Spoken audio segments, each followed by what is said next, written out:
Hello ladies and gentlemen, I am Screen Scene Guru and I'm doing a full review on Crime 101. I've already done an out of the theater review, short for my YouTube shorts, so you might have seen that already. This is a more incomprehensive review. So going into the story real quick, this was a newly released crime thriller drama from Amazon MGM Studios, which is very interesting to see their theatrical debut, if you will. An elusive theft eyeing his final score, or an elusive thief eyeing his final score, encounters a disillusioned insurance broker at her crossroads.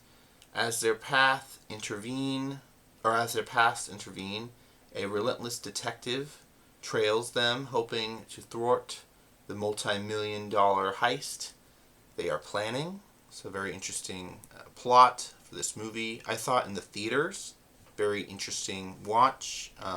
Big fan of Chris Hemsworth, so I think it's worth to see just because of him. Mark Ruffalo's good as well.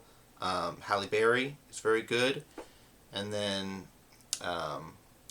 Barry Keoghan is nice. I would say out of all of them, he's probably the miscast role. I heard a lot of speculation of people saying, oh, Chris Hemsworth might have been recast. He might have been miscast, sorry.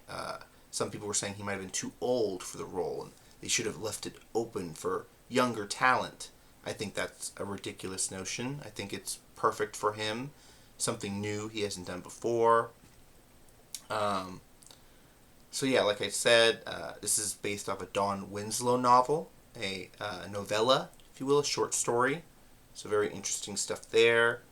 It is directed by Bart Lation. So let's see what's he done recently. American Animals, The Imposter, and Locked Up Abroad. So I haven't seen any of the films he's done before, Crime 101, but Surviving Paradise, let's see, Puppet Master, Fear City, Paranormal Witness. Oh, so he was an executive producer on Paranormal Witness, which that's a show I've seen of his. Let's see, Revelations, The End of Days, Miracle Landing, American Blackout. So yeah, I think that's the only thing I've watched of his before was Paranormal Witness, which is a pretty good series. It went from 2011 to 2015. It says that he was an executive producer on 21 episodes, so that's pretty good. And like I said, he just came out with this Crime 101, hoping that he's gonna do better in films. So going into the story, I thought it was kind of interesting for Chris Hemsworth to take this role because, it's supposed to be a theft or a thief that's, trying to get his score settled, his last job, if you will. And of course, we've got Mark Ruffalo as a struggling cop, detective, trying to solve this case of the 101 robber. I liked his performance, his struggling home life with his wife cheating on him and he having to move out. That was interesting. Real, if you will. Real quick, let me see. I'm looking at the cast. Because there's a lot of people in this that were pretty cool. Monty, or Nick Nolte was in it. Really good role. If you guys remember him from Tropic Thunder, he was the guy who wrote the book Tropic Thunder, had the fake hands.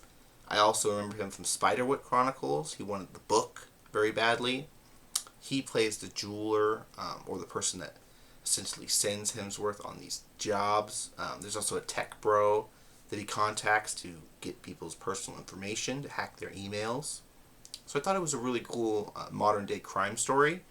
I just thought it was interesting also that they give Hemsworth like an affect of like being someone on the spectrum or someone that just doesn't fit with normal like society people skills.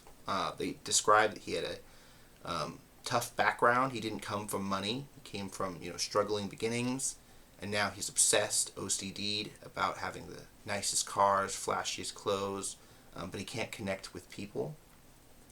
And then they do this interesting side plot where they bring in, see, I'm looking for her character role. Let's see. Do they have it?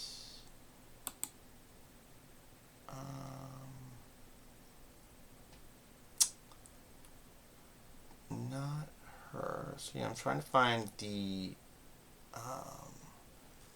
love interest that they set up, because it's Phoenix from Top Gun Maverick. If you guys are big Top Gun Maverick fans, the actress that plays Phoenix is in this. But they're not showing her on IMDb, which sucks.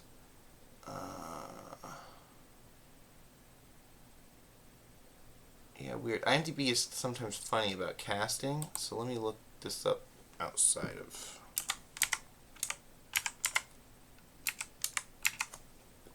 Cast. Okay, so here it is. Monica Bavario as Maya.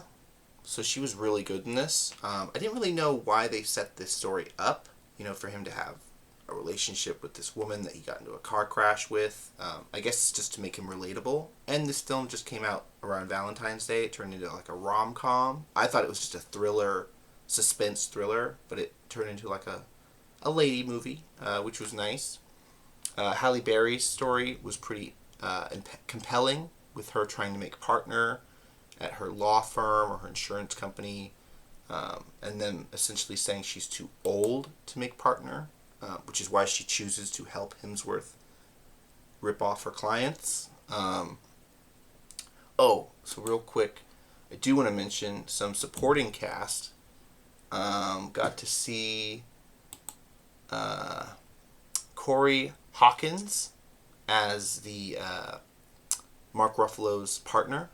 Really cool to see Corey Hawkins in some major films. He is a Walking Dead acolyte star, so really cool to see him in this. I want to say I recognize some other people too. Let me go through this real quick and just see. I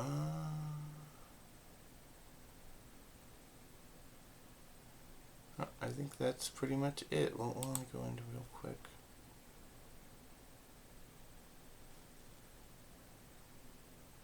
Jennifer. No, okay. I was gonna say, what was she in?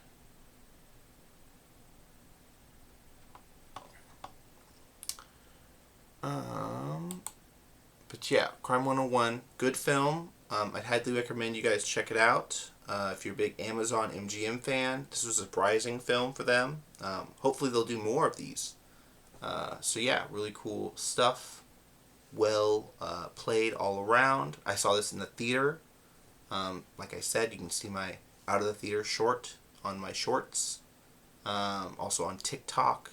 I've been doing some TikTok uploads recently. Got some Last of Us special features on there. If you guys like those, be sure to like them up. Be sure to follow the channel, subscribe if you haven't already. I do appreciate that very much. And I'll see you in another one of my videos. Bye bye.